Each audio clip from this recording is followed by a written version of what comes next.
I'm not showing you my wife or any grandchildren. I don't want anything to do with you. Just leave the money and go, he said coldly. His words felt like a knife cutting through me. I didn't understand what he was saying, and I stared at his face. There was no warmth in his eyes anymore, just coldness. For 19 years, after my husband betrayed me, I raised our son alone. I thought he understood the pain and struggles I went through, but in one moment, that hope was gone. Yes, because it's a contract. You'll be the one to pay, I said with a trembling voice. He looked surprised and confused. A contract? What are you talking about? He asked, his voice showing that he didn't understand. His confusion made something deep inside me stir. When my husband left me, I had to face life alone. I made a decision that day, a plan to protect my son from his father's bad influence. Now, that plan was finally about to happen. My name is Susan, and I have one son, Sam, who is my ex-husband Ken's biological son. When Sam was 1, I officially adopted him. I did this because without adoption, we wouldn't be legally recognized as parent and child. I wanted to make sure our bond was official. Are you sure about this? Ken asked, concerned. I'm sure. I want to be Sam's mother and take care of him, I said. Ken seemed surprised but smiled and thanked me. We started our new life together. We weren't rich, but we were happy and peaceful. I still remember the first time Sam called me Mom. It felt like time stopped. Sam was usually quiet, so I thought it would take a long time for him to accept me. One evening, while I was making dinner, Sam came over and pulled up my apron. What's wrong, Sam? I asked. He looked like he wanted to say something but was unsure. I waited for him to speak. Finally, he said, Mom. At first, I didn't believe it. I thought I had misunderstood, but when I looked into his eyes, I knew he meant it. What did you just say? I asked. He shyly repeated, Mom. Tears filled my eyes. I hugged him tightly, feeling all my worries disappear, but that happiness didn't last. When Sam turned 1, Ken started changing. He came home late and seemed uneasy when he was around. One evening, as we sat at the dinner table, I decided to ask him about it. Ken, you've been coming home late a lot. Is something wrong? I asked, trying to stay calm. Ken looked at me briefly, then turned away. Work's been busy, don't worry about it, he replied. But you never used to be this late. Is there something you're not telling me? I asked. Nothing's going on, he said, his voice getting louder. My instincts told me something was wrong. Are you sure? You come home late every night, and you're always on your phone. We need to talk about this, I said. Just drop it. Nothing's going on, he snapped. It doesn't feel that way to me. Is there someone else? Are you seeing someone? I asked, my voice shaking. Ken glared at me angrily. You're such a pain, he said. There's someone else. Ken's words left me speechless. What do you mean? I asked, shocked. I'm in love with someone else. I can't resist, he said. What about Sam? What about our family? I asked, feeling desperate. Sam will be fine with you. I want to be with her, he replied coldly. Are you serious? I asked, tears filling my eyes. I'm serious. I've made up my mind, he said, handing me a divorce agreement that he had already filled out.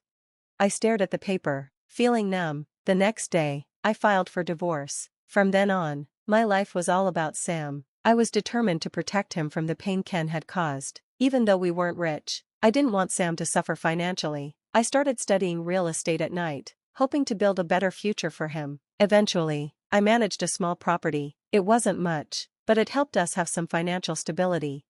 Mom, you're amazing, Sam said one day. Those words were all I needed to keep going. I wanted to be the kind of mom Sam could be proud of, but when Sam became a teenager, he started changing. He became rebellious and his attitude worsened. He started getting into trouble at school, and I was called in multiple times. What's going on, Sam? Why are you acting like this? I asked. He just answered coldly, whatever, leave me alone. One day, after another incident at school, I picked him up and tried talking to him. He stayed silent, staring straight ahead. When we got home, I couldn't ignore it anymore. Sam, talk to me. What's going on? We're family, and we need to figure this out together. Family? We're not even related by blood. What do you know about family? He yelled. His words hurt me deeply. Sam, I know we're not blood related, but you're my son. I raised you, and you mean everything to me. Me? Shut up, hypocrite. Everything you say is a lie, he shouted, storming off to his room and slamming the door. After that, he wouldn't come out for days. I began questioning myself. Had Ken's leaving affected Sam more than I realized? Or was it my fault? Had I failed to show him enough love? No matter how much I wondered, I couldn't find the answer. Sam's behavior got worse. He started staying out late, and I lost track of how many times I had to pick him up from the police station. Each time, I kept telling myself things would get better, but deep inside, I was scared. It felt like I was losing him, but no matter how hard things got, I couldn't give up on him. He was my son, and I had to believe that one day, he would come back to me. By the time Sam graduated high school, his grades were barely passing. He wasn't interested in college or work. He spent his days playing video games and hanging out with friends. Have you thought about what you're going to do after graduation? I asked. I'll go to college, he replied, without much emotion. Really? Where are you going to study? I asked Sam, frustrated. I don't know, I just don't want to work, he replied nonchalantly. His attitude made me angry. You can't just go to college to avoid working, you need a plan. Whatever, you'll pay for it anyway, isn't that your job? Sam said, not taking me seriously. I couldn't believe what I was hearing. No, I'm not paying for everything, you need to take responsibility for your own life. Sam scoffed, fine, I'll get a scholarship or something. It was no use, he wasn't listening. A few weeks later, he packed his things and told me he was moving out. So, you're really leaving? I asked. Yeah, I'm done with this place, it's better for both of us, he said, walking out without looking back, slamming the door behind him. I stood there, feeling lost, wondering where I went wrong. Years passed, and I hardly heard from him. Then one day, Sam called me out of the blue. Sam, what's going on? You never call, I said, thinking he needed money. I got married, he said. When did this happen? What about college? Who is she? I asked. I dropped out. Her name's Emily, and she's pregnant, but don't worry, you won't be involved. Not involved? I'm still your mother, I said. Not anymore, I don't need you, just leave the money, and we're done, he replied coldly. His words shocked me. If you want to cut ties, we can file the paperwork, I said. He seemed confused. Paperwork? What do you mean? I'll file the legal papers to end our relationship. You won't be my son anymore, legally or otherwise. Sam paused. Wait, what does that mean? It means that your father's debt will now be yours to pay off. You're responsible for it now, I explained. What? How is that my responsibility? Sam asked. Your father made you his co-signer when you turned 18. You've been responsible for his debt since then. I've been paying for it, but not anymore. Now that we're not family, I won't anymore. Wait, you can't do this. I didn't know. Please help me, Sam begged, his voice trembling. This is your life now, Sam. You made these choices, I said, feeling a mix of sadness and relief as I hung up the phone. I was finally free. That night, I sat alone in my quiet home, crying for the son I had lost. In the next few months, Sam tried to fight the legal papers. He even tried to claim a right to my estate, but the court rejected his case. His reckless choices had caught up with him. At the court, he yelled at me, "You abandoned me. I deserve something for everything I've been through." The judge rejected his claims and reminded him of the consequences of his actions. Sam's pleas fell on deaf ears as he stood there defeated. He had lost everything. I watched him, feeling a strange mix of pity and resignation. Sam's life had spiraled out of control, and now he was alone.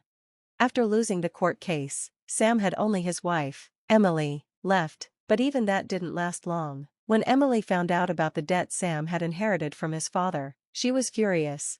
"Why didn't you tell me about this huge debt?" she shouted, her voice filled with anger. "I didn't know about it either. It's not my fault," Sam tried to explain. "Do you really think that excuse works? How do you plan to pay it off? What about our future?" she demanded. Sam desperately tried to calm her down. "Wait, we can figure this out together. We're married." "Married? I can't stay in this mess. Our relationship is over," she said. "What do you mean? Are you leaving me?" Sam asked, shocked. "Yes, I want a divorce. I want nothing to do with this mess." "Please don't go. Don't leave me alone," Sam begged. "What do you expect me to do? I can't live like this," she said. She gave him one last cold look before turning to me and saying, "Thank you for everything." A few days later, Emily filed for divorce. But things didn't get any better for Sam. It turned out that Emily had been having an affair with another man while still married to Sam. She had divorced her ex-husband, Chris, when she found out she was pregnant with Sam's child, and then quickly married Sam. Sam had no idea about the affair until now. "Who is this guy?" Sam asked, feeling shocked. "I'm her husband," Emily's ex-husband said, filled with rage.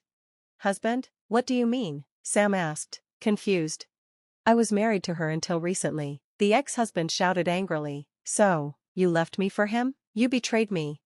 The ex-husband's anger exploded, and he began throwing accusations at both Emily and Sam. Sam, feeling trapped, couldn't handle the situation, but Emily wasn't finished yet. She planned to use the alimony from Sam to pay off the damages her ex-husband was suing her for. This left Sam with both alimony to pay and the huge debts from his father, making him feel completely cornered. Overwhelmed by his financial burdens, Sam thought, "This isn't fair, how did it all go so wrong?" His once confident attitude crumbled as he realized how alone he was. Between his father's debt, Emily's betrayal, alimony, child support, and student loans, everything was weighing on him. He cried out, "Somebody, please help me, what do I do?" But there was no one left to help him. He had pushed everyone away with his arrogance. His voice echoed, but no one answered. His strength and confidence were gone, and only despair remained. Watching him spiral, I couldn't help but think about the choices he had made. He had chosen this path, and now he had to face the consequences. "Sam, you have to take responsibility for the life you've chosen," I thought to myself. All I could do was pray that his journey wouldn't be too long and lonely. After losing everything, Sam came to me again, begging for help. This time, his face showed no arrogance, only desperation. "Mom, please help me, I'm begging you," he pleaded, his voice shaking. I listened to him, but I knew I had to stay firm. "Sam, we've already cut ties. You're the one who made these decisions. Now, you have to live with them." His face twisted in pain. "I know, but please, just one more time, I swear I'll never ask again." "It's always the same, Sam," I said, feeling hurt. "You only come to me when you need something. I've given you so much, and now you finally understand, but it's too late." Sam lowered his head in silence, the weight of my words sinking in.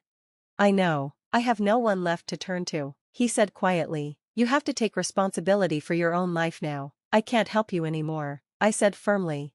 Sam slowly walked out of the room, his shoulders slumped under the weight of his mistakes. His once confident posture was gone, replaced by the heavy burden of everything he had done wrong.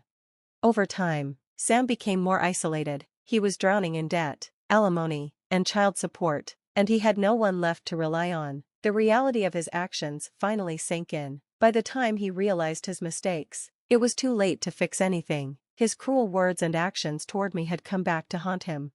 Meanwhile, I continued to succeed in my real estate investments. My life grew more prosperous and stable, and I earned the respect of those around me. The contrast between my life and what Sam had lost couldn't have been more clear. "Sam, this is the result of the path you chose," I thought. "There's nothing I can do for you now." As I moved forward, I knew I couldn't look back. Even if Sam whispered, "I was wrong," I knew those words wouldn't reach me now. My life was rich and fulfilling. Even without Sam, I had completely severed our relationship, and I had no need to look back. When he came to me for help, I calmly refused, knowing deep in my heart that it was the right decision. Sam had lost everything, but I had moved on and was thriving. That was the final outcome of my journey, and I felt no regret.